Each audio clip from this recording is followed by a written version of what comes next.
Good afternoon and welcome to Conversations with Father Bosco, a webinar series hosted by the Office of Mission and Ministry and the Georgetown University Alumni Association. Thank you for taking time out of your day to connect virtually with fellow Hoyas for today's conversation, Christmas East and West with Father David Pratt.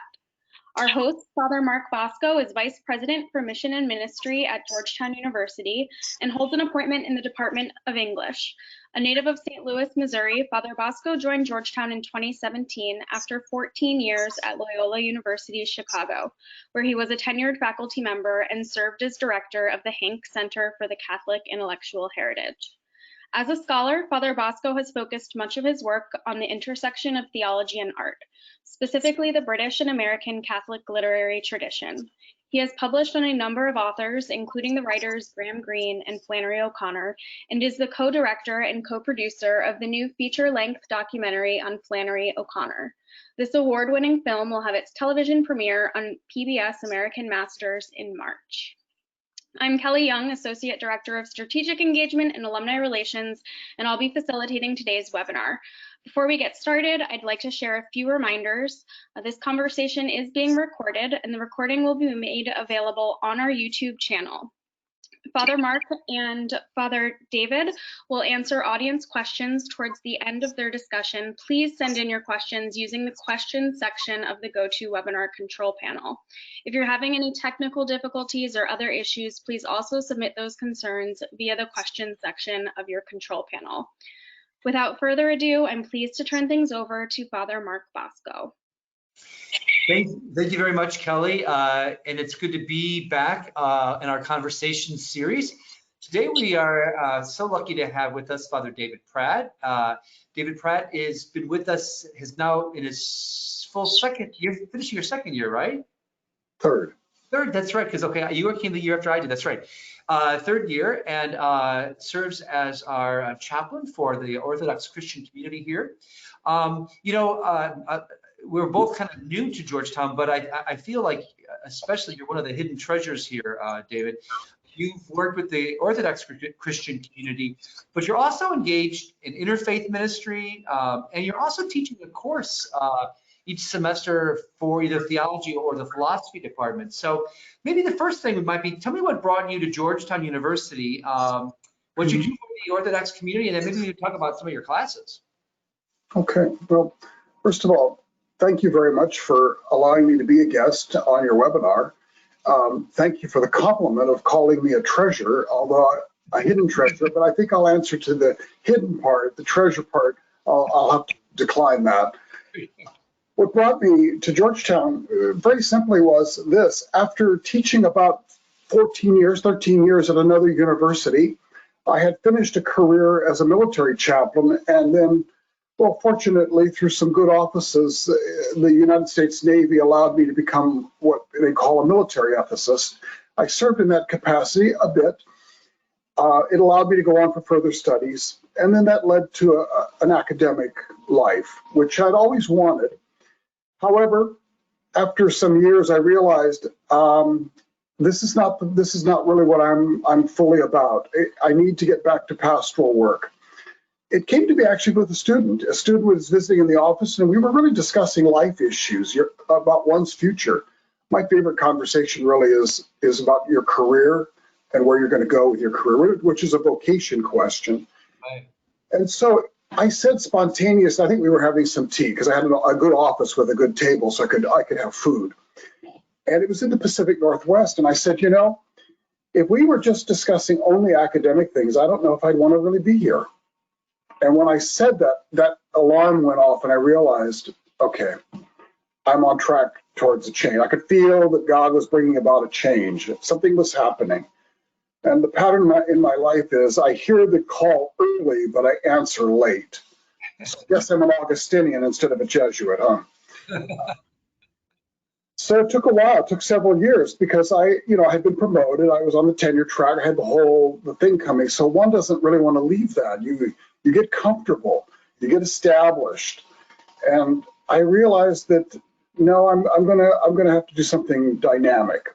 And so I began to start looking, and eventually a friend suggested Georgetown, said there's a position that's open. It's a small position. Maybe you'd like to consider it. And I thought, I'm gonna just cast bread on the water and see what happens. Well, it happened. My prayer was that if I'm given the offer, I'm going to take it. I'm going to return to the East Coast. I was ordained in Washington, D.C., and I'm going to get back to pastoral life. That's really wonderful. Yeah, you actually live in one of the dorms as a resident minister, so you're on campus. In many ways, you see students in your office as a chaplain. You see them in worship. You see them at pizzas.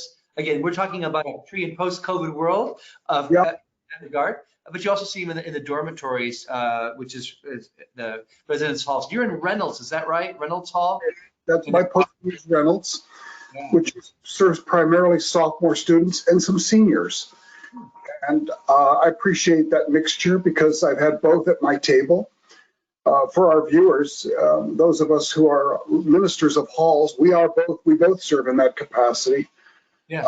With the duties, but it's also a pleasure too, is to actually prepare food at least once a week and open your door, literally open the door and let them come in.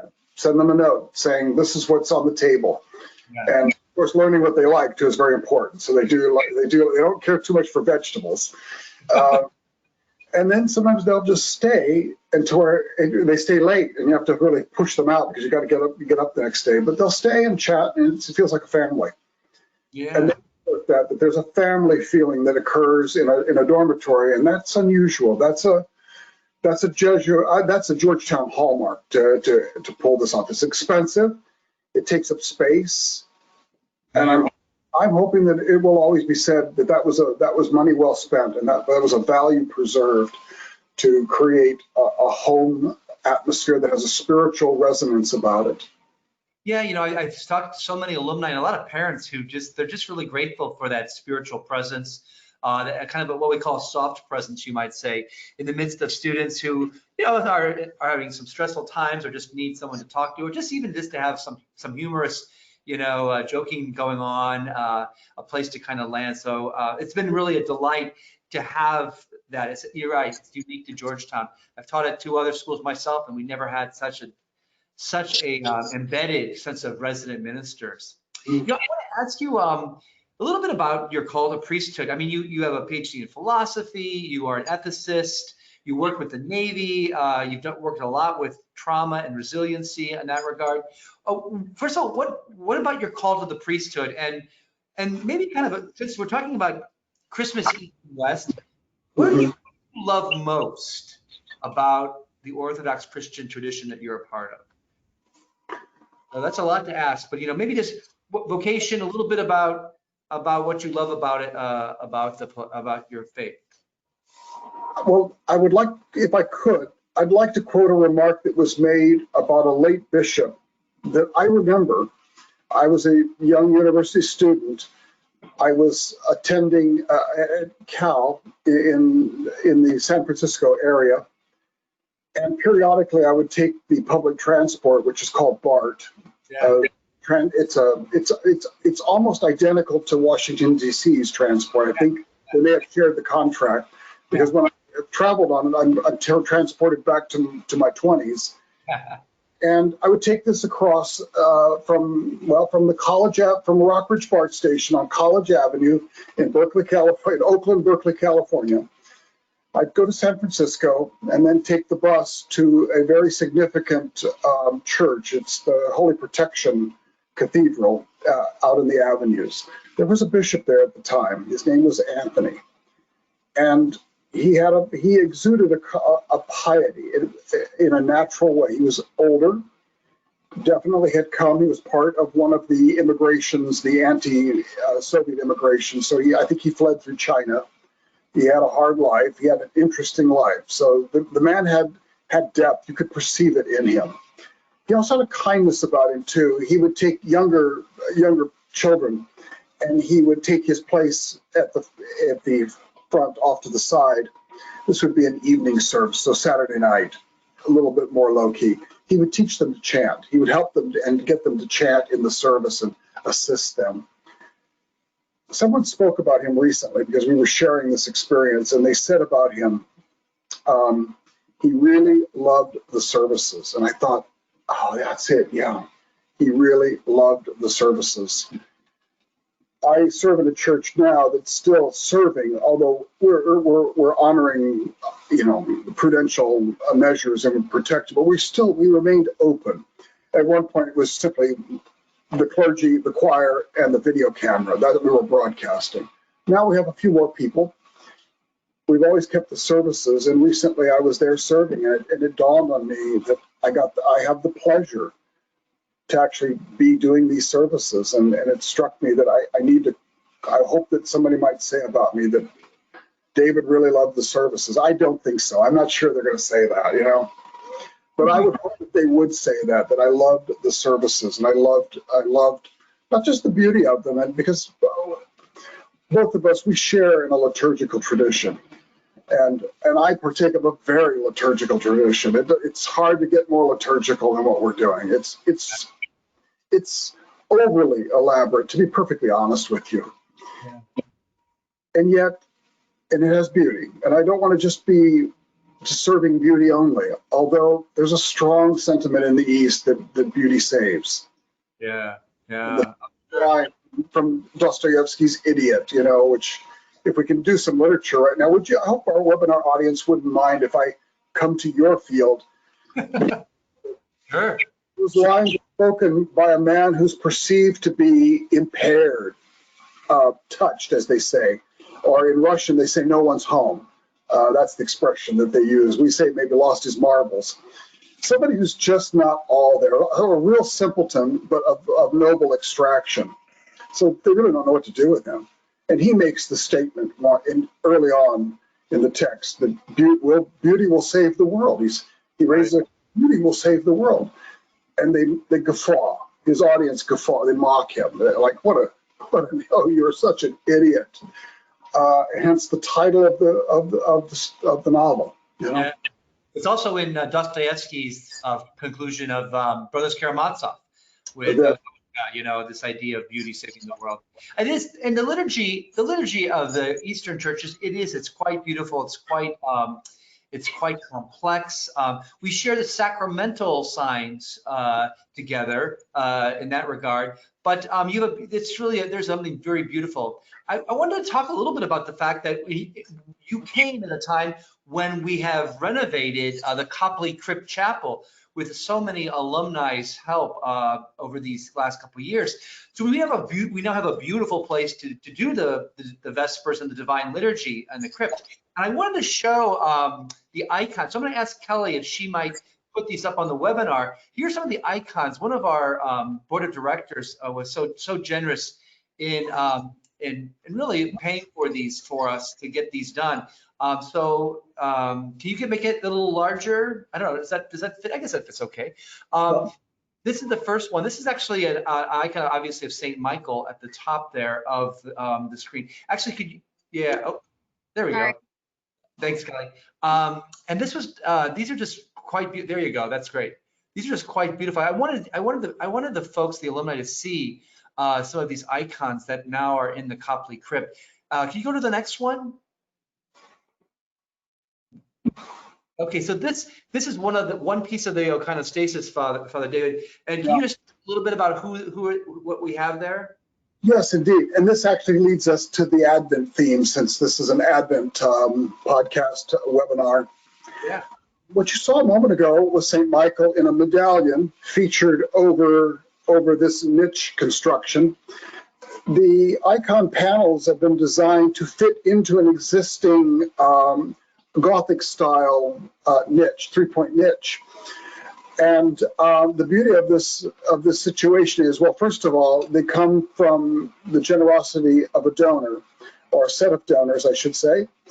And the leadership of the donor to bring this about, to bring one good iconographer, who, by the way, is consulting on the icons for the soon to be reconsecrated Church of St. Nicholas at Ground Zero. So his work is going to be seen again, and it's good that I'm glad that we're able to have a sharing in that artistically. Yeah.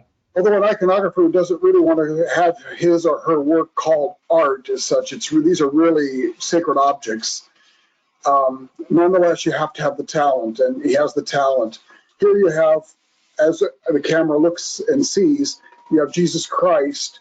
He's in the actual position of the final judgment with a book which is not, some people take it to be the gospel, but it's actually the book of life that we read of in the scriptures with the 7 seals on the side.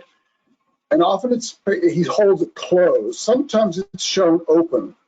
But of course, as the scripture teaches us, this is where the names of the living and the blessed are going to be inscribed, are already inscribed. And he presents that on this side of the church, on what would be the right-hand side of the church. Yeah. Traditionally, next to him, then, to remind us that the second coming of Christ is always a continuation of the first coming. You have John the Baptist with his hand pointing to him and of course the line, "Behold the Lamb of God," which, and I realize for Catholics, that's absolutely a central part of the liturgy. Behold the Lamb of God who takes away the sins of the world. Right. That's actually not only, we don't use that in the East. That we don't actually have that formula. I feel jealousy that you have that. You also have something called the Lamb of God. You say, yeah, the Agnus Dei. There's many beautiful musical. We don't have that either. Ah, very good. You have the elaborate, but you've got a couple of things that I'm very jealous for, and I want to figure out how to get them in here. Let's go to the next photo. Yeah, on the other side, in a matching niche on the other side is the Mother of God, always holding Christ, presenting to the world the First Incarnation, and traditionally on her right is the patron or patroness of the church or the chapel. In this case, the patroness of the Orthodox community at Georgetown is St. Mary of Egypt, a 6th century ascetic, obviously from Egypt.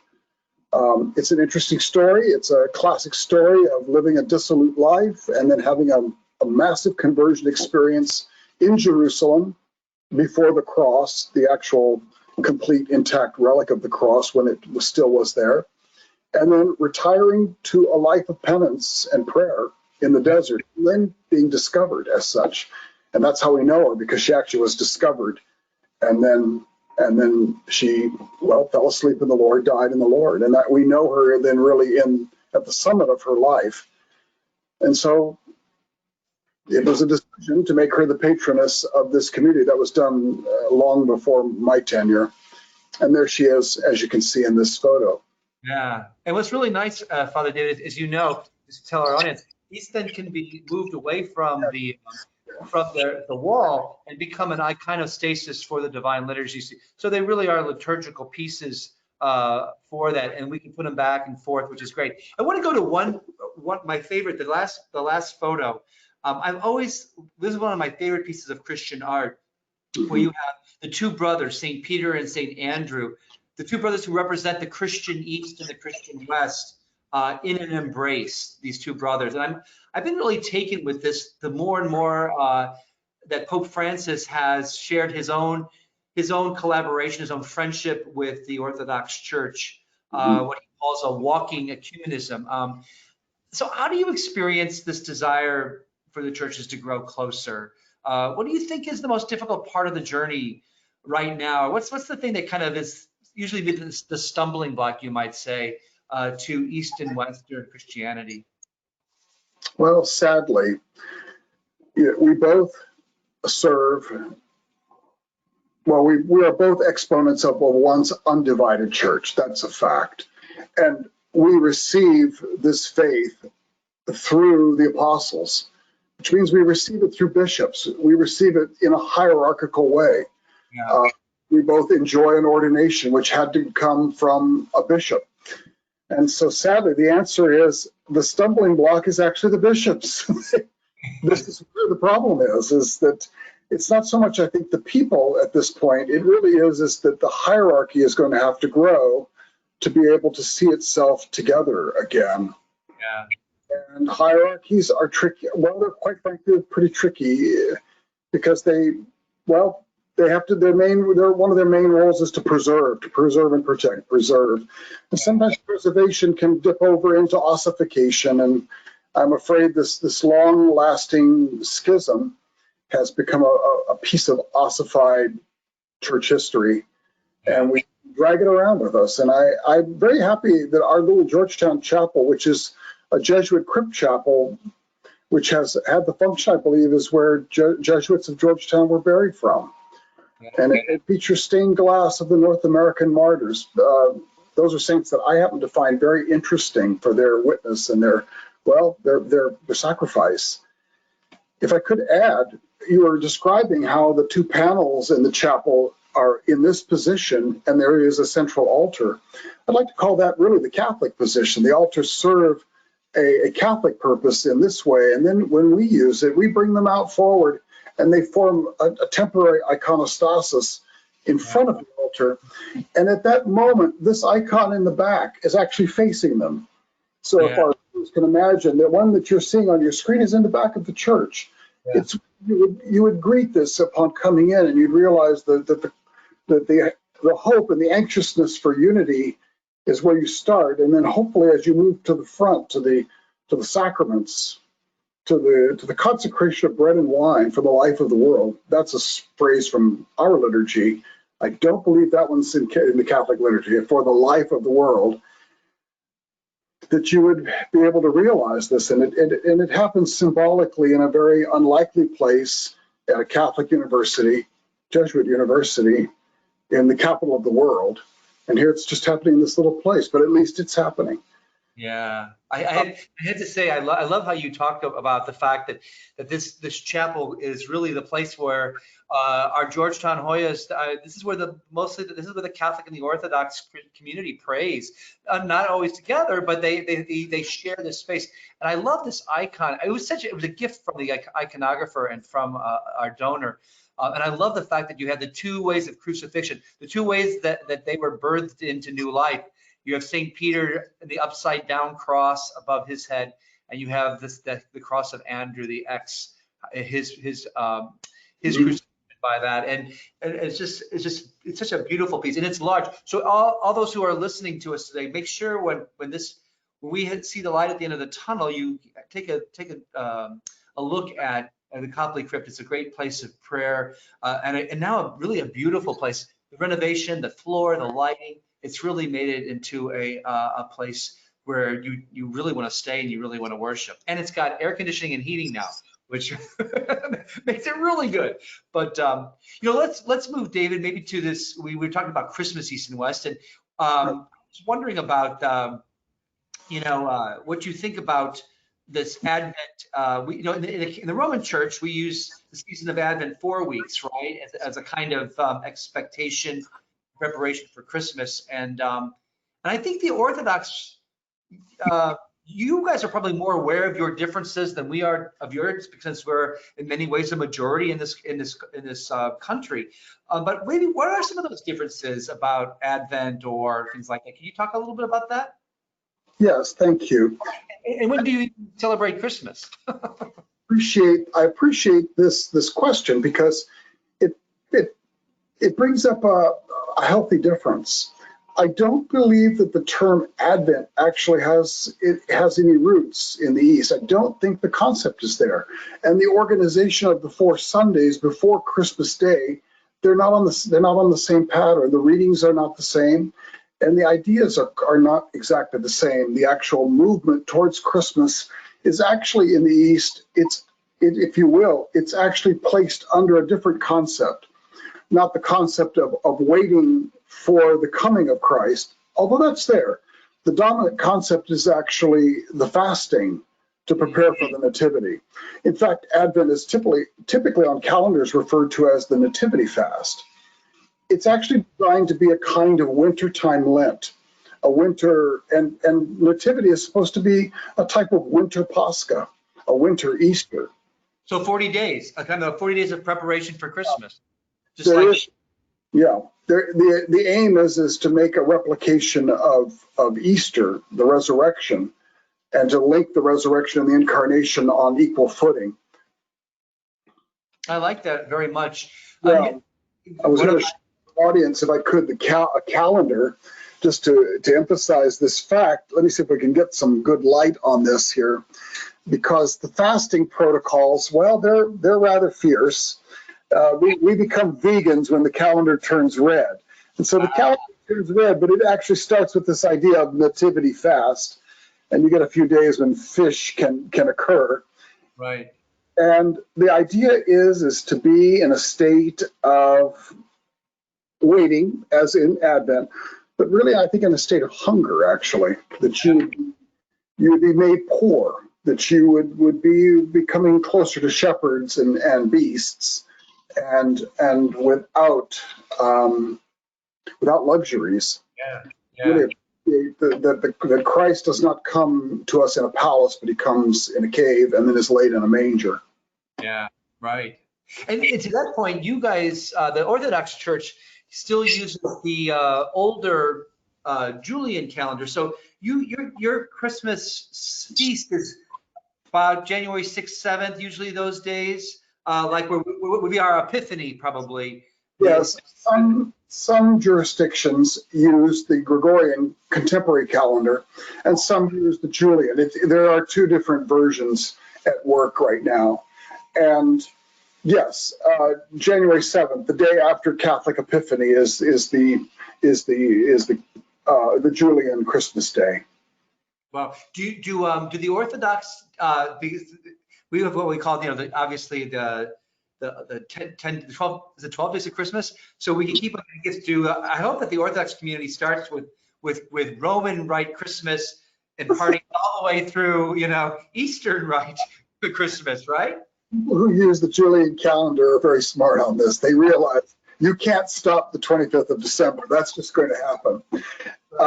And they have so many houses will have what they would call calendar Christmas, the 25th, and then they have church Christmas, which is the January 7th. I heard that. I have some friends in Chicago who had saying the same thing. Yeah.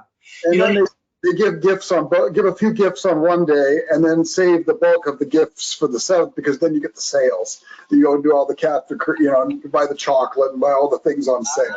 As my grandpa Severino would say, very good. He'd take his finger to his eye. Very small.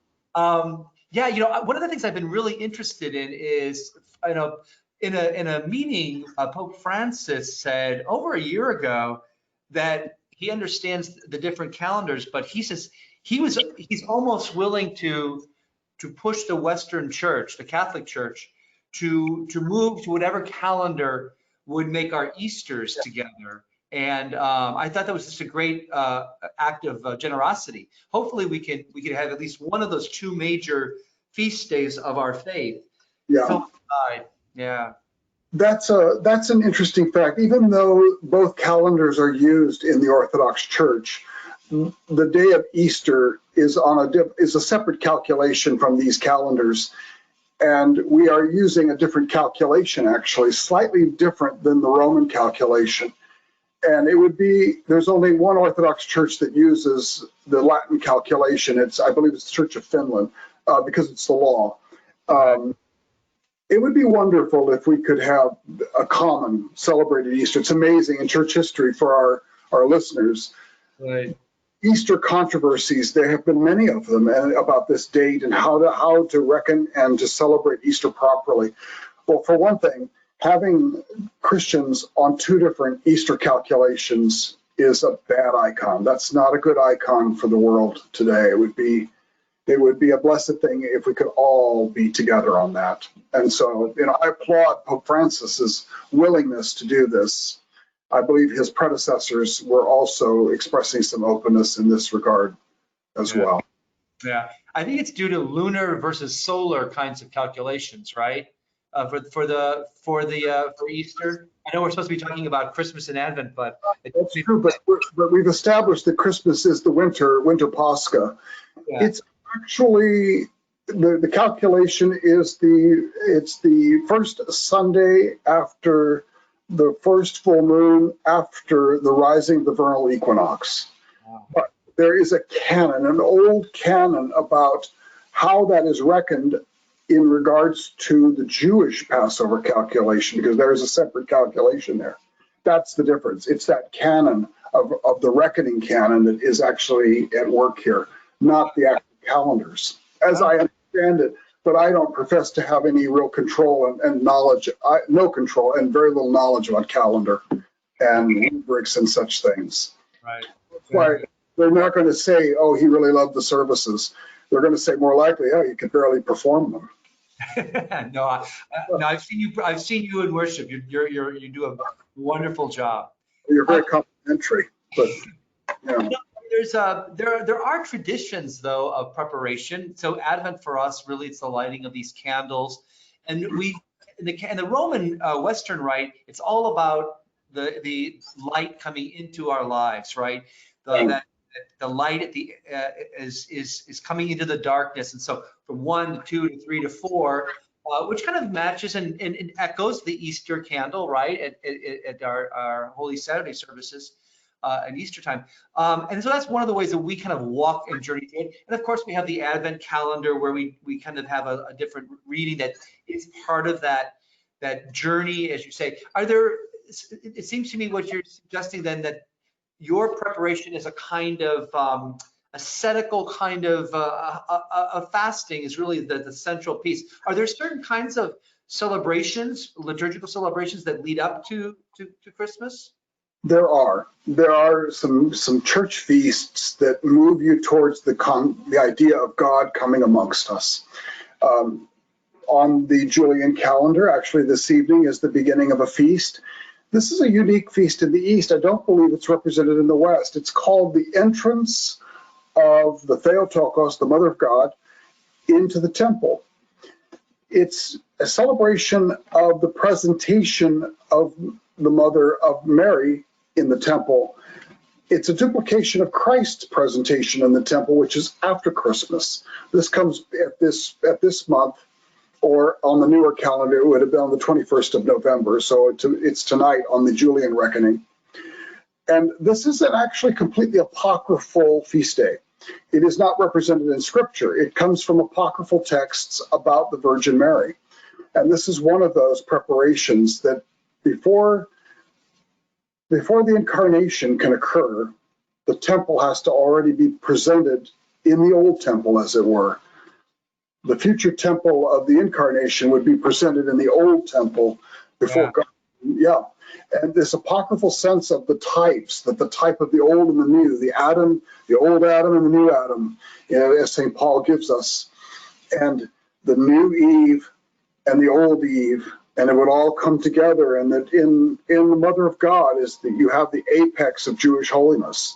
You can't get any more than this. She's it. She's the final moment of the ancient holiness. And John the Baptist, as Scripture says, there is no greater man born of woman than John himself. So you have these two people that are announcing both in their own ways, both in John's conception and in the Annunciation, the transition to the new covenant. So this feast day is one. Yeah. Of course, also two, the birth of the Mother of God, the 8th. On the new calendar, I believe it's the 8th. Right. So yeah, it's interesting. So we have parallels. They're just not all done in Advent. That's what's interesting. We have obviously the Feast of the Annunciation. We have the birth. We have the presentation of Mary as well. But it's all done in a different calendar then. So it's not. We don't think about it as a kind of preparation for Christmas. Although theologically, you're absolutely right. It's right there. Interesting.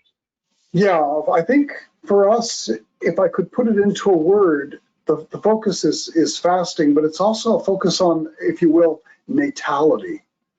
So Christianity is viewed negatively for its emphasis on mortality and also sometimes just guilt and things like that. Our critics criticize us for promoting too much guilt.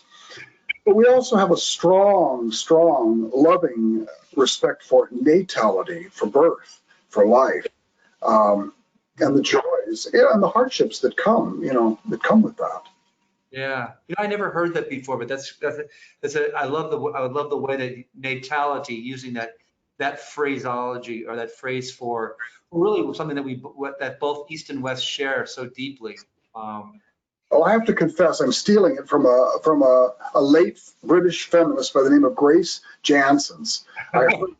she was at a conference and she said this, we need more emphasis on natal. And I thought, I think she's right. And then I realized, hey, wait a minute, we have this in the church. We have a whole period of time as the days are darkening where we're focusing on the power of birth and the power of motherhood.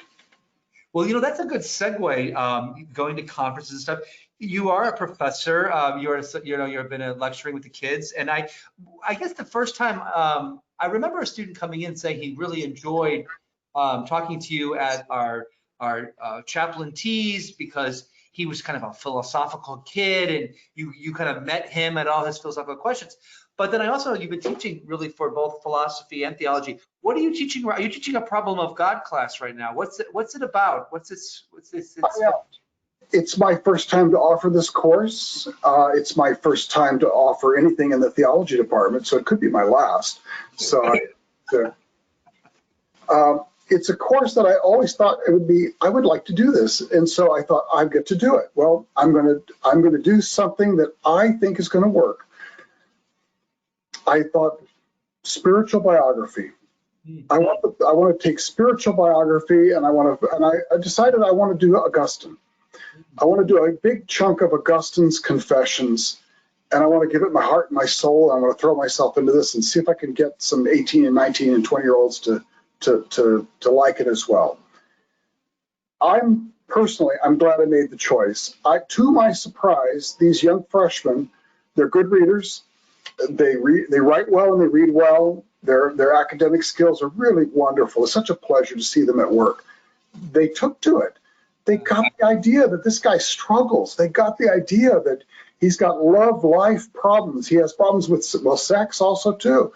So, and someone asked in class, what century is this? I said, 5th. And he goes, wow, it kind of feels like maybe more like 1975 or maybe 1985 or something like that. It does, depending on your translation. This author, Christian bishop, marvelous mind, interesting human being, comes alive. He gives us, he's a real gift. Yeah. And so I count it as a real treat to myself to be, and a real luxury to be able to offer this to the students. Yeah. As a man of letters yourself, we were having a discussion once before about drama. Yeah. And in the process, and I would hope our alumni and viewers and friends, I hope this part will resonate for you. We don't just teach you. Sometimes you do teach us. And in the course of a discussion one day, I realized, hey, wait a minute. I wonder if Augustine was burdened with the issue of Greek pagan heroes and how a Christian would actually take on a new mantle of heroism in a new, what will become Christian Rome, which is becoming Christian Rome, since he lives long enough to see the fall of old Rome. And so we worked out an interpretation of Confessions as a vehicle, theological vehicle for a new type of hero, where glory in combat is not the goal, but rather to have the possession of agape, divine love, and have it permeate through the rest of your loves, your family love, storge, and your friendship love, philia, and of course, the all-important, which is the red thread through the whole story, eros, how it's going to straighten out this eros problem. Right. I must say, I really enjoyed working through this possible interpretation with the students, and it came spontaneously.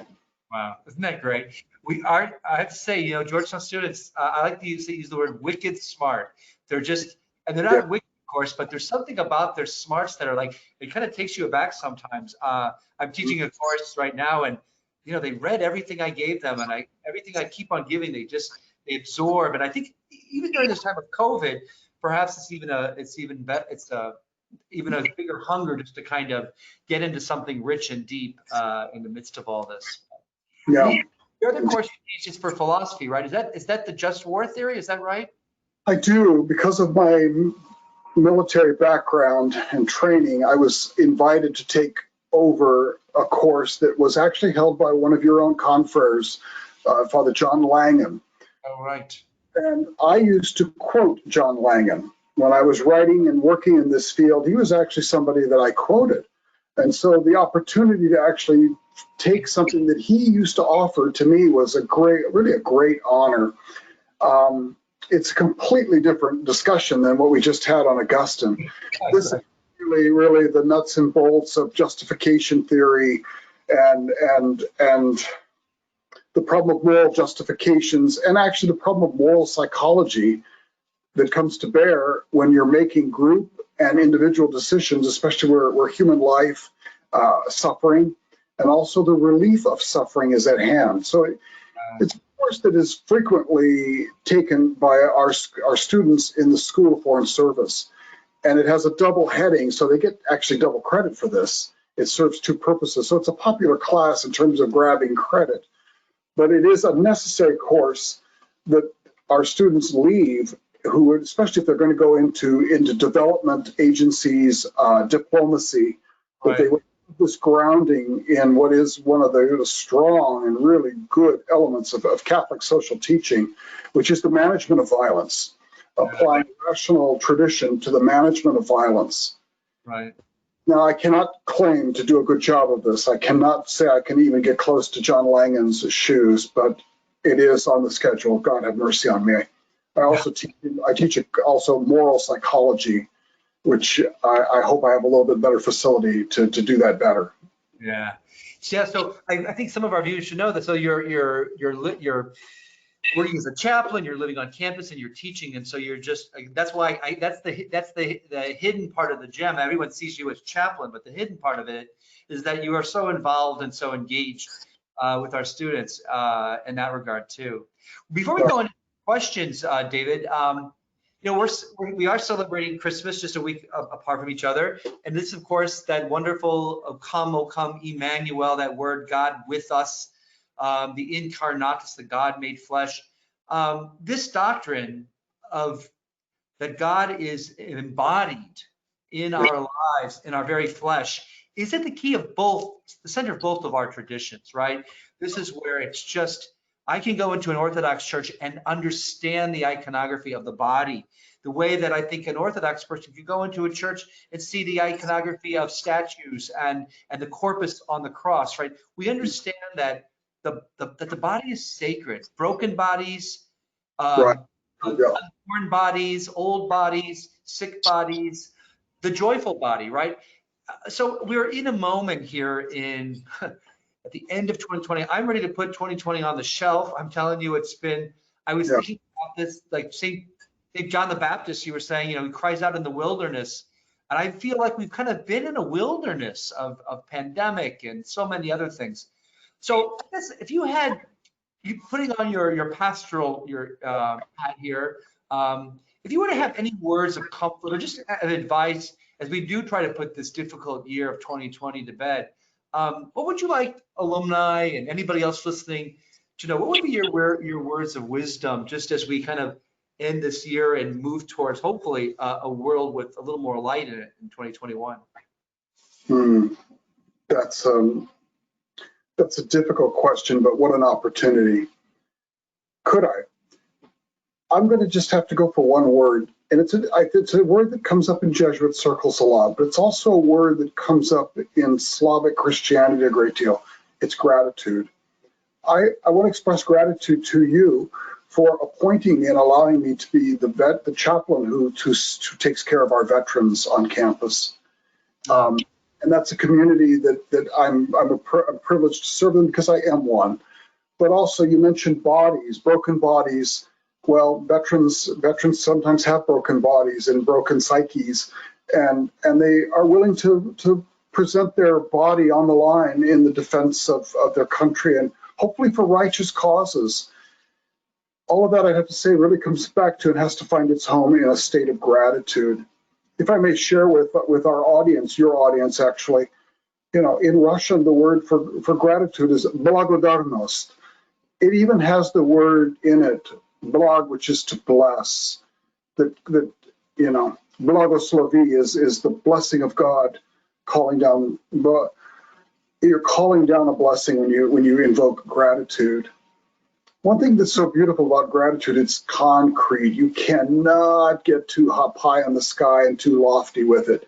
Gratitude forces you to put your feet on the ground and count the things that you are actually grateful for, and they become real. They're tangible, you know. They're real events. But gratitude never lies. I say gratitude doesn't lie. It puts you on the ground, and it really opens your heart. It opens your heart to hear spiritual things then, because you're where you need to be. Yeah. That's the power of that virtue. I'm so delighted that it's reiterated in Jesuit circles in campus ministry. We often open our meetings with a moment of gratitude, an attempt to get this. I would hope that this could resonate with all of our friends and alumni. Yeah, well, first of all, I want to respond to the gratitude part and just say you're right. I mean, Ignatius of Loyola says you really can't begin prayer without that moment of orientating yourself towards gratitude. And it's true that I think Georgetown does a great job of reminding us to be grateful for all we have, grateful for the privileges that we have, grateful for the friendships, the support, and grateful to really a sense that we have agency in the world to change the world. But you mentioned something that I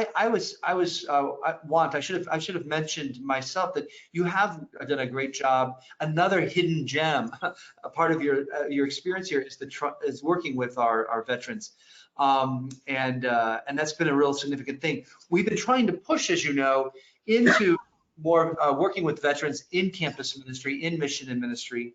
And can you tell us a little bit, maybe one last question, before we go into some questions? We were trying to work out a retreat for veterans. Can you say a little bit about that, and then we'll go into the questions from our alumni. For your audience, I was really happy about your plan to launch a really signature retreat for all of our veterans, but all of the families and people that are military connected, because they're concentric circles here. That plan was to occur in August. You moved that forward. I'm saying that, of course, you know this, but I want to share this with the audience and give you some praise. You moved that forward in a way, and that was a first. Regrettably, unfortunately, the plan could not occur this August because of the pandemic, but it has not died. Actually, it's under discussion to bring this back into reality on Zoom. This Saturday, I'm offering a mini retreat along with our Catholic chaplain, Michelle Simonowski. She's actually leading. I'm helping her because I want to learn from her. And we have a good audience signed up for this. I think this is going to be a good learning experience, and I want to take this learning and then lift it over to our veteran population and veteran families so that we can still achieve this idea. And then, of course, maybe one day soon we'll be doing it at our center, our retreat center, dedicated center, when that time comes. But COVID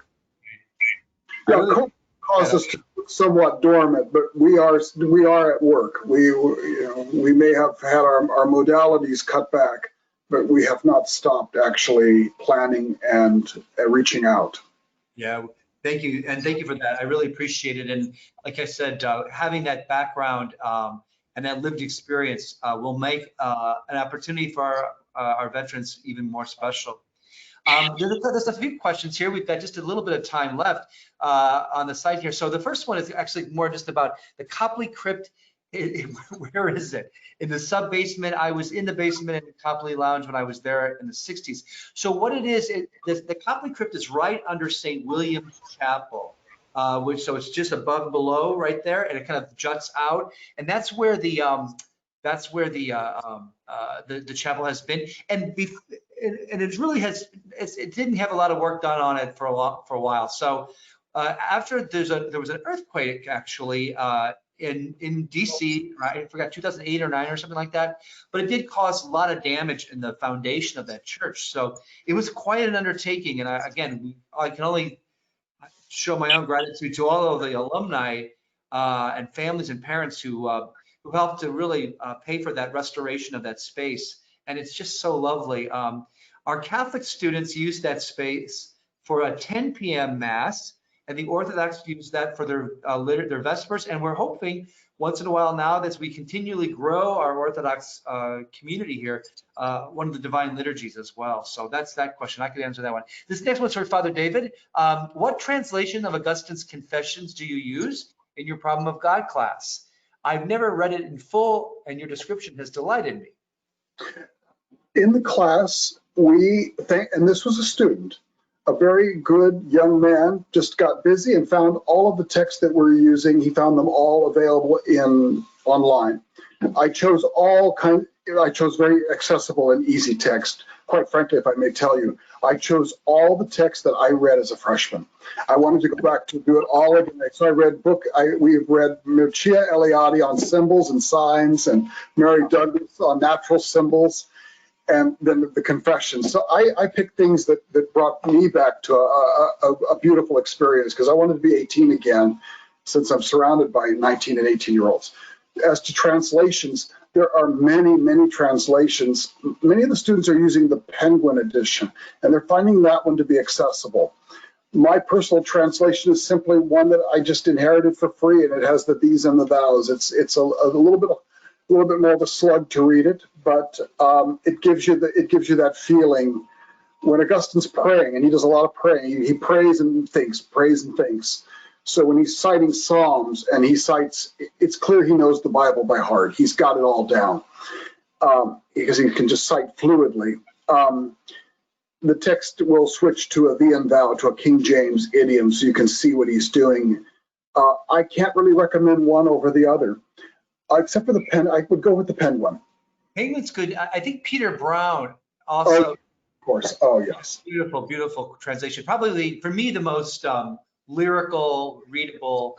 But you're right. There's a lot out there, and because it's free public access, you have so much of it just online. I'm so glad you mentioned Peter Brown. His book on Augustine continues to be just a standard, a scholarship. His translation, it's just, you cannot get a better person. I think he's one of the great scholars of the patristic era. There's a good question here, actually, that I think really I would like to know myself. How do you bridge the various Orthodox Christian communities on campus?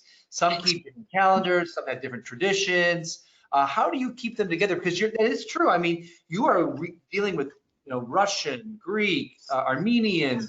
Tell us a little bit about that. How do you do it? Well, I'm a mutt myself, and the answer is I have to do it carefully, because we're an ethnically configured church. For those of you who may know anything about being in a neighborhood where there's an Italian Catholic church and an Irish Catholic church, some of those still may not be existing much anymore.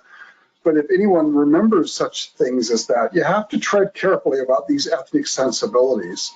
The answer is, well, fortunately for me, I had an opportunity to serve as the rector of a Greek church for a year.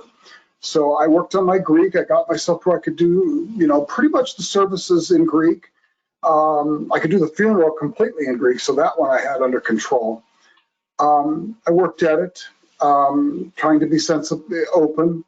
The bulk of Orthodox Christians in this country numerically are Greek Orthodox, and they are represented in force here at Georgetown. Georgetown students, though, they tend to also be people of their kind also. They're open-minded. They're those who come and make up and serve in Orthodox Christian fellowship, or we call it Orthodox life, are very generous, and they're willing, and they want to serve in an open-handed way. So to be truthful with you, they've made the job very easy. That's great. I know that you were telling me once that in some of the services you made sure that there was Slavonic and there was Greek, and so that they could really see the complexity and the great beauty of the Orthodox communities. We have some little snippets of just about every language possible in our official Tuesday worship. Even Syro-Malabar, Syriac, we are in Ethiopian. We try to make sure everybody gets some chant, even if it's just a few little lines. English, of course, is the dominant and unifying language as it needs to be. But we make some effort in this, and we also try to capture some of the other musical styles if we can. Right now we're on Zoom. So we're praying on Zoom. And I want to let you know that we have a visitor. I think he's a Protestant, but he visits regularly. He's musical also. And somehow the challenge went out recently about we need to get better on the chant. And I'm going to tell you, that boy went and did some study because last Tuesday he chanted a perfect mode 2 in the plagal tone, which is not easy to do. And I don't know how he did it, but he did it. And I asked him, I said, did you practice that? Well, he did some work on it. Typical Georgetown, Oh, I didn't, but I did some work on it. Well, and he went and, he went and brought it to us. So the answer to the question is the students, if you will, the kids, they do make it easy sometimes. That's fantastic. I know I have a good friend who became Orthodox. He married a Greek Orthodox woman, and he was Catholic. And she wouldn't marry him until that was the way it is. And so and I said, what do you love most about it? He says, I'm riveted by the good chant in a Greek Orthodox liturgy. I'm just riveted by that still many years now as a faithful Orthodox Christian. So yeah, singing is very important. There's a question, and maybe it's a way that we can end because we're just out of time. But right now you've been doing basically Vespers. There's my hope, and I think it's your hope, to perhaps as we continue to build up this community, to have a service on a Sunday on campus. I know that you have to work on Sundays in your own churches and stuff like that. So, but do you see that happening in the next year, maybe a year or two? The truth is, Father, every place that has an altar has on top of that altar a cloth called an antimension, literally before the mensa of the table. It's where the bishop signs his name. It's an elaborate corporal in the Catholic tradition. That's your license to do the liturgy. And the fact that has been placed here at Georgetown means that the intention is we do need to get to the divine liturgy. The intention is that the altar can't just simply be there and not have the divine liturgy on it sometime, some way. During Lent, we do offer the pre-sanctified gifts. That's a separate Eucharistic liturgy. It is possible. It could be done. It would be clearly a sign that we've grown and matured. It would be a step forward. I can't think of any priest in the entire world that would not say yes to that and would want that to happen, especially if it would be occurring here in a missionary fashion, if you will, an outreach. And that can, That's great. In St. Nicholas Church in New York, which is now moving into a completion phase here in time for next September. The role of that church is it's actually a church for the whole country. It will be one of the most, if not the most visible Orthodox church in the country. In that sense, it represents everyone. It's an ecumenical piece of witness. Yeah, that's wonderful. Matter of fact, maybe it's a way to end our time. Is as the Copley crypt has been constructed, and we have these beautiful icons. It is our hope to be with our donors, but also to bring Peter and Andrew together, bring Cardinal, oh my gosh, Wilton. Sorry about that, a little senior moment there, a freeze moment. To bring Cardinal Gregory and the Patriarch together in the Greek Church or the Orthodox Church to have a kind of a blessing, a prayer service where we can share together this amazing piece and hopefully do it up big. Have lots of celebration and good media and publicity around it, because it really is a sign of Georgetown's, I think, commitment to collaborate and to walk. I love that walking ecumenism of Pope Francis is such a wonderful way. Let's walk where we can walk, and we'll tiptoe around those things that we still have to tiptoe around, but we'll walk where we can walk, and that's great. Well, David, thank you so much for joining us today on this conversations. I really, really appreciate it. I wish you a happy fast. A happy fast, right? A happy fast. I think you can say that as you move towards the Christmas services. I wish everybody here listening from the West a very happy Advent, a prayerful Advent, and a Merry Christmas. We're going to be doing this again at after the New Year. We have a lot to hope for in the new year, with vaccines, with hopefully a brand new set of a new vision, I should say, for the country, for the world. Thank you very much, David. Thanks, everybody. Thanks, Kelly, for the photos. And we'll see you in the new year. Bye now. Thank you.